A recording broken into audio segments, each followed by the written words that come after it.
MLA বাবু মাফ করে দিন আমায়, স্যার মাফ করে দিন। মাফ করবো তোকে? হারামজাদা, কোন জায়গা প্রেম প্রীত করতে আসিস, মাথায় তোর ঠিক থাকে না? ভুল হয়ে গেছে স্যার, এবারের মতন মাফ করে দিন। হারামির বাচ্চা, হ্যাঁ তো মেয়ে ছেলে থাকতে আমার মেয়ের পেছনে তুই লাগিয়েছিস।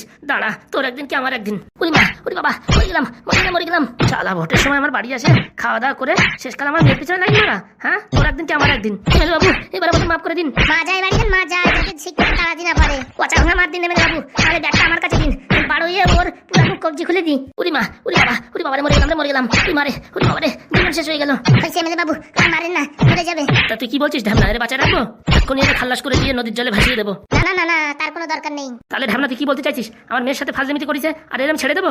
ভালোবাসা কি যন্ত্রণা, একটু বোঝানো দরকার না? তাহলে তুই কি বলছিস, কি করবো? এই মালটার এই ঘরে বন্দি করে রেখে দাও। আর ঢামনাদা, এইসব মাল বাঁচায় রেখে কোনো লাভ নাই, একদম খাল্লাস করে দেওয়াই ভালো হবে। শাস্তি পাবে, শাস্তি। কি শাস্তি দিবি? এই ঘরে বন্ধ করে দাও। এই ঘরের দরজা কোনোদিন খোলা হবে না, যতদিন বাঁচবে এইভাবে বাঁচবে। ছাদের উপরে একটা প্লাস্টিকের প্যাকেটে এক প্যাকেট জল ভরে দেওয়া হবে আর একটা ফুটো করে দেওয়া হবে, সারাক্ষণ এক এক ফোঁটা করে জল পড়বে, ওই জল খেয়ে এ বাঁচবে। আর রোজ দিন মাত্র একটা পার্লেজির প্যাকেট দেওয়া হবে রে। এত অন্যায় করার পরে ওরে তুই খাওয়া দিতে চাচ্ছিস ঢামনা? এমএলএ বাবু, মরে গেলে তো জ্বালা যন্ত্রণা শেষ হয়ে গেল। ও তিলে তিলে মরবে, তিলে তিলে, না মরবে না বাঁচবে।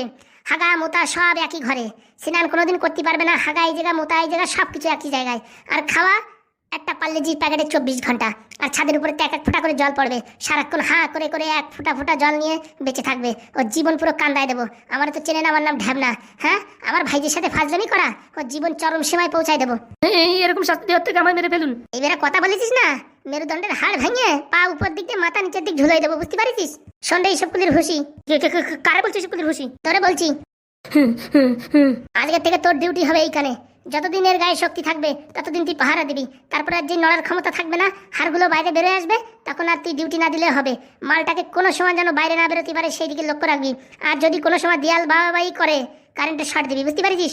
ওই বোর্ডের তার আনিয়ে ওর গায়ের উপর ফেলাইয়ে সুইচ দিয়ে দিবি, বুঝতে পারিস? ওর জীবন পুরো একদম কান্দায় দিবি। আমায় মেরে ফেলো, হ্যাঁ, এত যন্ত্রণা আমি সহ্য করতে পারবো না। এই শুনেই তো আমার জীবন শেষ হয়ে গেছে।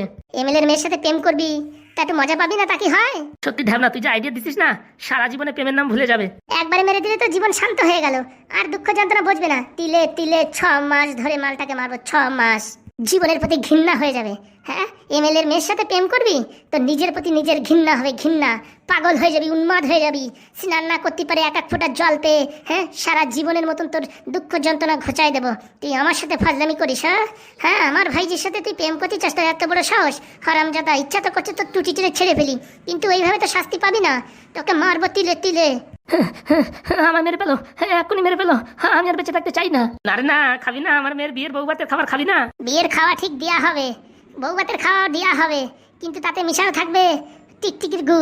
ওই খাওয়ার পরে তোর পাতলা পায়খানা এমন ধরবে, হাগিয়ে মুতিয়ে পুরো নেটায় নিবি, গন্ধর ভিতরে থাকবি তুই। জীবনের যন্ত্রণা কি সব টের পাবি তুই। হ্যাঁ, তুই কার পাল্লায় পড়েছিস তুই টের পাসনি? ঢ্যাবনা, হ্যাঁ, তোর জীবন আমি নরক বানাই দেবো। হারামজাদা পোড়ামুখো মিনছে, হ্যাঁ, আমাদের বাড়ির মেয়ের উপরে নজর দেয়। হ্যাঁ, তোর কত সাহস! চল রে ঢ্যাবনা, চল, কাজ হয়ে গেছে। এইসব কুলির হুঁশি, আমার ভালো নাম তো আছে, ওই নাম ধরে ডাকছো কেন? তোর নাম আজকে তিসুক কুলির হুঁশি। এই মালটার উপরে নজর রাখবি, যতই বলুক যে হাগা আইছে, বাথরুম আইছে, বমি আসতেছে, পেট ব্যথা করতেছে, দরজা খোলার নাই। দরজা খুলেছিস তো তোর অবস্থা টাইট, এর জায়গায় তুই থাকবি, মনে রাখিস। এর জায়গায় আমি থাকবো মানে? দরজা খুলেছিস কি, এর জায়গায় তুই থাকবি। আজকের থেকে লক হবে 6 মাস অব্দি। যতদিন ওর প্রাণ থাকবে ততদিন অব্দি এই দরজা খুলবে না। চারিপাশে হেগে হেগে রাজভোগ তৈরি করে দিক, গন্ধের ভিতরে থাকুক, তখন মনে পড়বে ভালোবাসা। ভালোবাসা আর কেতায় আগুন। তুই তো এখনো চিনিস নি, আমার নাম হচ্ছে ঢ্যাবনা। হ্যাঁ, ঢ্যাবনা নাম আমার খালি খালি পড়েনি, আমি মাথায় একটু ক্র্যাক আছি, বুঝতে পারছিস? আমার মাথায় ক্র্যাকের জায়গায় আঘাত করেছিস তুই, তোর জীবন এখন নরক বানাবো। হারামজাদা, চল ঢ্যাবনা চল, জামাই বোধহয় এতক্ষণ বাড়ি চলে আসছে। চলেন। বলছি জামাই বাবুরি তো আমার আনতে যার কথা, তোর ডিউটি পাল্টে গেছে। তোর ডিউটি এখন এই কারাগারে, এই মালটাকে খালি পাহারা দেয়া। বলছি আমি বাড়ি যাবো না। বাড়ি যাবি কি গাব খাতি? বিয়ে থা করেছিস নাকি? ছলমেয়ে আছে নাকি তাদের দেখতে যাবি?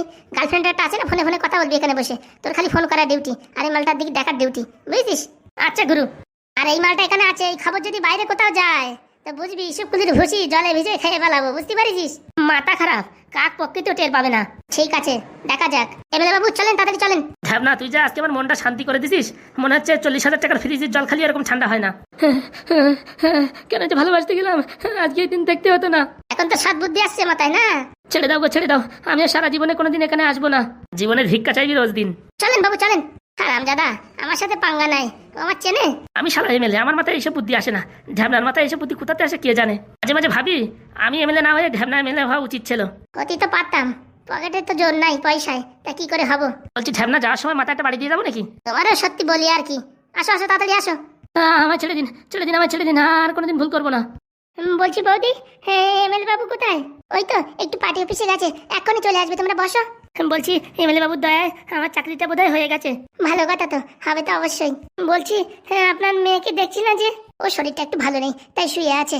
ওমা, কি হয়েছে? সকাল থেকে কেমন যেন মরমরা ঘরে শুয়ে আছে। তা বলছি বাবা, হ্যাঁ তোমার একটা কথা বলবো, কিছু মনে করবা না তো? না না, বলেন তো, কি মনে করব? আমরা গরিব মানুষ, আমাদের আবার মন টন আছে নাকি? ওরকম কেন বলছো? বলছি কি, আমার মেয়েটা না একটু রাগি আছে, একটু মানিয়ে গুছিয়ে নিও। ও নিয়ে কোনো চিন্তা হবে না, আমাদের হাগুদার মতন মানুষ হয়, একদম জলের মতন তরলের মতন মানুষ। তার জন্যই তো আমরা এই বিয়েটায় রাজি হয়েছি। আপনারা কোনো চিন্তা করবেন না, আমি ওকে ঠিক মানিয়ে গুছিয়ে নেব। তাই যেন হয় বাবা, তাই যেন হয়। বলছি বৌদি, এই মিষ্টির প্যাকেটটা রাখো। হ্যাঁ, কখন আসবে এমএলএ বাবু একটু দিয়েন।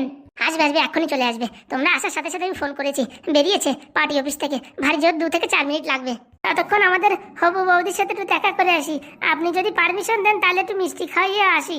যাও না তো, ওই ঘরে মনমরা হয়ে আছে, দেখো কি হয়েছে কে জানে। চলে ফুটে চল। আরে ও জামাই বাবা, কেমন আছো? বলছি কি একটু বাড়ি থাকতে পারো না? হ্যাঁ, এরা কখন আসছে বসে রয়েছে। হ্যাঁ, তোমার জন্য কি সবার অপেক্ষা করতে হবে নাকি?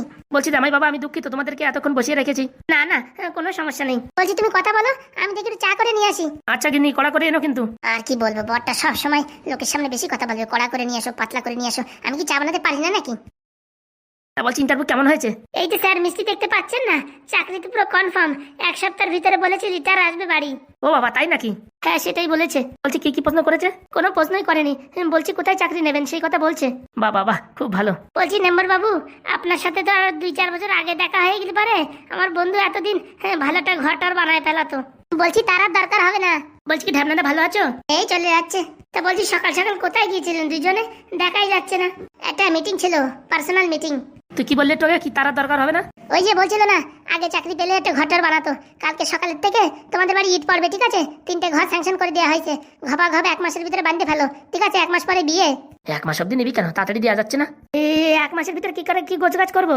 তোমাদের কিচ্ছু করার দরকার নেই, সব কাজ আমি করব। বলছি আমি তো যতদূর জানি সরকারি ঘর হতে অনেক সময় লাগে। যদি মাথার উপরে এমএলএর হাত থাকে তাও সময় লাগে? সেটা আর কি বলতে পারবো না, আমি ওই সিন্টারিং কাজ করি তো, তাই একটু একটু জানা। ও নিয়ে কোনো চাপ নেই, সব ক্লিয়ার। কালকের থেকে ইট বালি পড়বে, পরশুদিন থেকে ঘর বানানো। 1 মাসের ভিতরে বিয়ে হতেই হবে। বলছি কি হাগু, তোমার সাথে একটা কথা ছিল। আপনি আসেন, এখানে বসেন, তারপরে কথা হবে। বসা টসা না, বলছি তুমি কাউরে ভালো ভালো আবার বাসো না তো? কি যে বলেন স্যার, এই গরিব পরিস্থিতিতে একটা ভালো একটা জামা গায়ে দেওয়ার মতন ক্ষমতা নেই। ও তো আপনি এই জামাটা দিয়েছেন তাই, নাহলে তো গরিব পরিস্থিতি, না খেয়ে মারা যায়। এইসব পরিস্থিতিতে আমার ভালোবাসা আসে? ভালোবাসা শুধুমাত্র বড় লোকদের জন্য, আমাদের জন্য নাকি? আমাদের দিকে তো কেউ ঘুরেও তাকায় না। তা ঠিক কথা বলিস, আজ পর্যন্ত কেউ কোনোদিন আমার প্রপোজ করলো না। বলছি ঢ্যাবনা, তাহলে 1 কাজে 2 কাজ। 1 কাজে 2 কাজ মানে? বলছি তোরও বিয়ে দিদি, আমার একটা শালি আছে। ওই তোমার ওই মুখ পোলা শালি? কোথায় রে, ভালো দেখতি? বাবা ভালো দেখতি? হ্যাঁ, এরকম দেখতি যে মোটামুটি বিড়েলে দেখলেও ভয় পায়। বলছি তাহলে অন্য মেয়ে দেখি তোর জন্য। মাথা খারাপ, সারা জীবনে বিয়ে করবো না। শুনেছি বিয়ে করা নাকি বিরাট ঝামেলা। কই, আমাদের ভিতরে ঝামেলা হয়? দেখিস তো সবসময় তোর মোটামুটি বৌদির সাথে ভালোভাবে থাকি। ও তো উপরে উপরে, তলে তো সবার ভিতরে বিষ জ্বলতিছে, কি ডাকারে মারবে কি ডাকারে তাড়াবে। বলছি দাদা, মিষ্টি খাও না? মিষ্টি খাবো বিয়ের দিনকে, আজকে আর খাওয়ার পরিস্থিতি নাই। সকালের তো 7 বার গেছি পাইকে নাই। দাও দেখি, আমার একটা দাও। বাহ বাবা, খুব সুন্দর মিষ্টি তো। আম আম আম আম আম চকম চকম চকম চকম। বলছি জামাই রাজা, মামুনির সঙ্গে দেখা করেছো? না না, এখনো যাইনি। এই বলে হয়, আজ বাদে কাল বিয়ে, এখন যদি দেখা সাক্ষাৎ না করো তাহলে? চলো আসো আমার সঙ্গে, আমি কথা বলাই দিচ্ছি। চল নিচে চল, এখানে বসে আছিস কেন? আমার ভালো লাগছে না, আমি কোথাও যাবো না। আরে বাবা, ওই যে তোর হবু বর চাকরি পেয়ে গেছে, নিচে চল, মিষ্টি নিয়ে আসছে, চল মিষ্টি খাবি। তুমি খাও, কোনোদিন খাওনি তো মিষ্টি? যাও ভালো করে খাও। ওরকম ভাবে চেতে যাচ্ছিস কেন মা? তোমরা একবার আমাকে জিজ্ঞেস করেছো ওর সঙ্গে আমার বিয়ে ঠিক করে দিয়েছো? আরে বাবা, ছেলে ভালো, ভালো চাকরি পেয়েছে, তাহলে আবার কিসের অসুবিধা? শুধু চাকরি থাকলেই হবে? হ্যাঁ, আমার মন মানসিকতা কি সেটা একবারও জিজ্ঞেস করলে না? আমি কাউকে পছন্দ করি কিনা সে কথা তোমরা জিজ্ঞেস করলে না? তুমি একবার আমার বিয়ে ঠিক করে দিলে। পছন্দ করিস মানে? তুই কি কাউকে ভালোবাসিস? হ্যাঁ, আমি একজনকে ভালোবাসি। যা মনে মনে ভেবেছিলাম তাই হয়েছে। ওরকম করছো কেন মা? আমি একজনকে ভালোবাসি, ভালোবাসাটা কি পাপ? তোর বাবা এমএলএ, গ্রামের লোকজন সব ভালো জানে। এখন তুই যদি অন্য কাউরে ভালোবেসে পালিয়ে যাস, তাহলে আমাদের এই সমাজের বুকে মুখ দেখানোর অবস্থা থাকবে বল? আমি পালাইনি তো, তোমরা মেনে নিলে তো আমি পালাবো না। এতদিন বলিসনি কেন? এখন বিয়ে থা ঠিকঠাক প্রায়, আর এখন তুই এসব কথা বলছিস? বাবাকে বলতে ভয় লাগে। তোর বাবা তোর সব কথা মানে, তোর বাবাকে একবার খুলে বলেছিস না? আমায় বলেছিস? আমরা কি করে জানবো বল? তাছাড়া ওই টাকলুর সঙ্গে কে বিয়ে করে বলো? শোন, আজকাল যুগে টাকলু ফাকলু দেখা নেই, সরকারি চাকরি মেইন, আর উপর থেকে ছেলেটা কত ভদ্র। ওরকম একটা ছেলে পাওয়া মানে জীবন ধন্য। আমি ওর সঙ্গে বিয়ে করতে পারবো না। ঠিক আছে, দাঁড়া, তোর বাবাকে ডেকে নিয়ে আসছি। তোমরা যদি ওর সঙ্গে আমার বিয়ে না দাও না, আমি বাড়ি ছেড়ে চলে যাবো। দাঁড়া, তুই 2 মিনিট দাঁড়া। কই গো, শুনছো? স্বামী, ও স্বামী। যাই হোক, আজকে বলে দিচ্ছি, যাই হবে। আমার সোনাটা ফোন কেন করছে না? সকালে একটা কি মেসেজ করেছে, মনে হয় রাগ করেছে আমার উপরে, তার জন্য ফোন করছে না। তাহলে উপরে মামনিকে লাড্ডু দিয়ে তারপরে তোমরা বাড়ি যাবে। আচ্ছা চলো। বলছিলাম এমএলএ বাবু, এই ছেলেটা খুব কাজ করে, বুঝেছো? আমি ভাবছি কি মামনির বিয়ে হওয়ার পরে এই একে ওই বাড়ি কাজ বাজ করার জন্য রেখে দেবো, কি বলো? তুই যা বলবি ঢ্যাবনা তাই হবে। মাসে 10-15 হাজার টাকা দিলে হয়ে যাবে। এত কম দামের কাজের লোক পাওয়া যায়? আরে ওরা দুজন বন্ধু, এমনি থাকবে ফ্রিতে, কোনো টেনশন নেই। বলছি স্যার, চলেন তাহলে। হ্যাঁ আসো। কোথায় যাচ্ছ স্বামী? এই তো উপরে যাচ্ছি মামনির কাছে, মামনিকে লাড্ডু খাবে বলে ওরা বলছে। না না, ওর শরীরটা এখন একটু ভালো নেই তো, ও পরে লাড্ডু খাইও। না না, আমরা দিয়েই চলে যাব। বলছি বৌদি, লাড্ডুটা দিয়েই চলে যাবে তো কি অসুবিধা? মেয়ে ছেলের কত সমস্যা থাকে সেটা কি তোমরা জানো? বলছি বাবা, মিষ্টিটা আমার কাছে দিয়ে দাও, আমি দিয়ে দেবো কালকে সকালবেলা এসে। তোমরা কথা বলে যেও, ঠিক আছে? আচ্ছা ঠিক আছে, তাহলে এখন আমরা আসি। আচ্ছা চলো হবুদা, তাড়াতাড়ি চলো। বলছি বৌদি, মামনির কি হয়েছে? কেস গড়বড় হয়ে গেছে। কেস গড়বড় মানে? তোমার মেয়ে ওদিকে কাকে ভালোবেসে বসেছে। কি বলছো?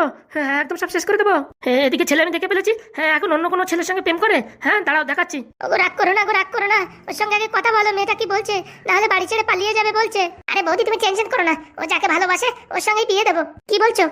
চলো তো মামনির সাথে কথা বলি আগে, চলো। আর তোমাদের বারবার বলছো শরীর ভালো নেই, তাও বলছো দেখা করাতে নিয়ে যাবা, দেখা করাতে নিয়ে যাবা। বোঝো না নাকি তোমরা? কে জানে তোমার মেয়ে এরকম উল্টোপাল্টা কথা বলবে। ওগো রাগ করো না, রাগ করো না, একটা মেয়ে চলে গেলে আমাদের সমাজের নাক চুল সব কাটা যাবে। আরে বৌদি টেনশন করো না, চলো, আমি আছি তো নাকি? চলো ঠাকুরপো চলো। এবার কি হবে ঢাবনা? তোমার কিচ্ছু করার দরকার নেই, তুমি রাজি হবা না আর আমি রাজি হব, বাকি সব আমি হ্যান্ডেল করছি। সত্যি ঢ্যাবনা, আমার নিজের উপর মাঝে মাঝে অনেক লজ্জিত বোধ হয় যে আমি কি করে এমএলএ হলাম। তোর মাথায় যে এত বুদ্ধি, মোটামুটি আমি ভাবতেই পারি না। ওই গো, এলে নাকি? আসি আসি, চলো মিষ্টির ঠোঙাটা এখান থেকে যাই, পরে এসে খাবানি। তাড়াতাড়ি আসো। ফোন কেন তুলছে না? আপনি যে নাম্বারে ফোন করছেন সেটি নেটওয়ার্ক পরিষেবার বাইরে আছে। ধুর স্যার, ভাল লাগে না। আগে তো সব ঠিক ছিল, এখন কেন রাগ করে আছে শুধু শুধু আমার পরে? বুঝছি না, কি ভাগ্য নিয়ে যে জন্মাইছি, কোনো শান্তি নেই। কি শুনছি রূপা আমি? ঠিকই শুনেছো বাবা, আমি একজনকে ভালোবাসি। চিচি মা, তোকে এত ভালোবাসতাম, আজ তুই আজকে আমার নাক মুখে চুনকালি লাগিয়ে দিলি। তোমরা কি আমায় বলেছো আমার বিয়ে ঠিক করছো? হঠাৎ করে আমার বিয়ে ঠিক করে দিয়েছো। তোর বয়স কত? হ্যাঁ এই বয়সে তুই প্রেম প্রীত ভালোবাসা করিস? ভালোবাসা কোনো পাপ না, আর ও আমায় খুব ভালোবাসে, ওকে আমি খুব ভালোবাসি। ছি। তোর বাবা মার মুখের সামনে এরকম কথা বলছিস, তোর কোনো রকম লাগছে না? তোর মনের ভিতরে কোনো ভয়ভীত নাই? এখন যদি সাহস করে না বলি, সারা জীবনে এই জ্বালায় যন্ত্রণায় ভুগতে হবে, তাই মন খুলে বলে দিলাম। কি এমএলএ বাবু, মামনির উপর চেঁচামেচি করছো কেন? কাকা তুমি একটু বোঝার চেষ্টা করো, কেউ আমায় বুঝছে না। কি হয়েছে মা, সবকিছু খুলে বল আমায়। কাকা আমি একজনকে ভালোবাসি, ও আমায় খুব ভালোবাসে, আমরা দুজনে বিয়ে করতে চাই। এটা খুব ভালো কথা, তোরা বিয়ে করতে চাস ভালো কথা, পাড়ায় যাস নাই সেটাও ভালো কথা, আগের থেকে বলেছি সেটাও ভালো কথা। অত টেনশন কিসের জন্য? তোর কাকা তো আছে নাকি? আমার দিক টাকা দেখি, এরকম মাথা নিচে দিক তুই আর রাখিস না। সত্যি কাকা, তুমি আমাদের বিয়ে দেবে? দেবো মানে আলবাদ দেবো। হ্যাঁ না এমএলএ বাবু, আপনি একটু চুপ থাকেন, আমার একটু কেসটা সলভ করতে দেন। হ্যাঁ, মামনি একজনকে ভালোবাসে, নিশ্চয়ই সে সেটা ভালো মানুষ হবে, চাকরি বাকরি পাবে, তাতে আপনার অসুবিধা কি? আর একে যে কথা দিয়েছি তার কি হবে? ওসব আমার উপর ছাড়াও, পিনিক পানাক দিয়ে সবকিছু আমি ক্লিয়ার করে দেবো। সত্যি কাকা, হ্যাঁ তুমি আমার কষ্ট বুঝেছো। বলছি মামনি, ছেলেটার নাম কি? ছেলেটার নাম রমেন। চাকরি বাকরি কিছু করে? না না, পড়াশোনা করছে, এখনো পাইনি। কোনো সমস্যা নেই, চাকরি বাকরি সব আমরা ব্যবস্থা করে দেবো। আমার মামনি ভালোবাসে, আর বিয়েটা হবে না তা বললে হয়? সত্যি কাকা, হ্যাঁ তোমার মতন মানুষ হয় না। না তুই কিন্তু কাজটা ভালো করছিস না। এমএলএ বাবু, আপনি সারা দেশের বিচার করতে করতে ভুলে যাচ্ছেন এটা বাড়ি, এটা নিজের মেয়ে, এর উপরে কোনো অত্যাচার চলে না। মেয়ে যেখানে ভালোবাসে সেখানে বিয়ে দেওয়া হবে, চাকরি বাকরি আমরা দেবো, আমি দেবো। আপনি কিসের টেনশন করছেন? ঢ্যাবনা, তুমি যে কথা বলছো সে কথাটা কি ঠিক? আরে বৌদি আপনি টেনশন নেবেন না, সত্যি কাকা তুমি খুব ভালো। বলছি মা, ছেলেটাকে বাড়ি ডাক, তারপরে কি করে কি বিয়ে দিতে হয় কি না দিতে হয় সেটা আমি দেখবো, ঠিক আছে? তুই বাড়ি ডাক। আচ্ছা কাকা। তোর বাবাকে তোর মাকে সবকিছু বোঝানোর দায়িত্ব আমার। আর ওই টাকমাথা ছেলেকে বলেছে তোর সঙ্গে বিয়ে দেবে, ওইসব ছাড় তো, ওইসব মোটামুটি বিয়ে থাকা করার দরকার নেই, আমি আছি তো, সব হ্যান্ডেল করে নেবো। তুই খালি ছেলেটাকে ডাক, কথাবার্তা বলে ও কি চাকরি করবে, কোন পজিশন দরকার সবকিছু শুনে ওকে চাকরি দিয়ে তোর সাথে বিয়ে দিয়ে দেবো, ঠিক আছে? কিন্তু একটা শর্ত, মাধ্যমিক তোকে পাস করতেই হবে। আচ্ছা কাকা, আমি যেভাবে ভালো করে পড়াশোনা করছি এবার পাস করেই যাবো, বাস। আমার শুধু চাই তুই খালি মাধ্যমিক পাস কর, আর বাকি সব তোর আশা পূরণ করার জন্য তোর এই ঢ্যাবনা কাকা রাজি, ঠিক আছে? তুই ছেলেটাকে ডাক। আচ্ছা কাকা, হ্যাঁ আমি আজকেই ডাকবো। তুই আজকে ডাক, এখন ডাক, কালকে ডাক, তোর সময় মতন তুই ডাক, ঠিক আছে? টেনশন করিস না, খাওয়া দাওয়া করে নে, ঠিক আছে? ওদি মামুনির কটা খাটি দাও, সকাল থেকে কিচ্ছু খাইনি, তারপরে কি করতে হয় কি না করতে আমি বুঝবানি। না তোর কিন্তু সবসময় বাড়াবাড়ি। এমএলএ বাবু আপনি একটু চুপ থাকেন, সবার মতন বিচার করলে হবে? এটা নিজের বাড়ি, সেইভাবে বিচার করতে হবে, এইখানের বিচার আমি করব। সত্যি কাকা তোমার মতন মানুষ হয় না, তুমি খুব ভালো। না তুই কি করছিস, তুই কিছু বুঝতে পারছিস? এমএলএ বাবু আপনি একটু বোঝার চেষ্টা করুন, আমি যে কাজ করি সে কাজে কোনোদিন ভুল হয়? হ্যাঁ, আমার মামুনি নির্ঘাত ভালো ছেলে পছন্দ করেছে, দেখতেও ভালো হবে, পড়াশোনাও ভালো হবে, আর চাকরিও পাবে। হ্যাঁ কাকা ঠিক বলেছো, তাড়াতাড়ি ডাক মা, তাড়াতাড়ি ডাক। আচ্ছা কাকা ফোন কর। একটু রাগ হয়েছে, সকালবেলা কি যেন উল্টোপাল্টা বলছিল, যে আমার বিয়ে করো না, আমি টাকার জন্য তোমায় ভালোবেসেছি, এইসব উল্টোপাল্টা বলছিল, মনে হয় মন খারাপ তো, চাকরি পাইনি তার জন্য এইসব কথা বলছিল। ওরে ফোন করে বল আমার কাকা আছে, সব কিছু ঠিক করে দেবে। আচ্ছা কাকা তোমরা যাও, আমি একটু ফোনে কথা বলে ডাকছি। ঠিক আছে, আসার সময় হলে আমার বলিস। হ্যাঁ আচ্ছা কাকা, একটু রাগ অভিমান করেছে তো, রাগটা ভাঙিয়ে নি, তারপরে দেখছি। ছি ছি ছি ছি, বাপ মায়ের সামনে এইসব উল্টোপাল্টা কথা বলিস তো লজ্জা করে না? লজ্জা কিসের বাবা, আমি ভালোবাসি। এমএলএ বাবু একদম কথা বলবেন না। ঠিক বলেছো কাকা, ঠিক বলেছো। চলো এখানে দাঁড়িয়ে থেকে এসব কথাবার্তা শোনার থেকে চলে যাই ভালো। চলো গিন্নি চলো, এই কথা শোনার জন্য আমরা জন্ম দিয়েছিলাম। মামনি ডাক, হ্যাঁ তারপর আমি সব ব্যবস্থা করছি, শুধু তুমি কাকা আমার কষ্ট বোঝো। হ্যাঁ হ্যাঁ, ওর রাগটা ভাঙিয়ে ওকে ডাক, তারপর আমি দেখছি। থ্যাংক ইউ কাকা, থ্যাংক ইউ।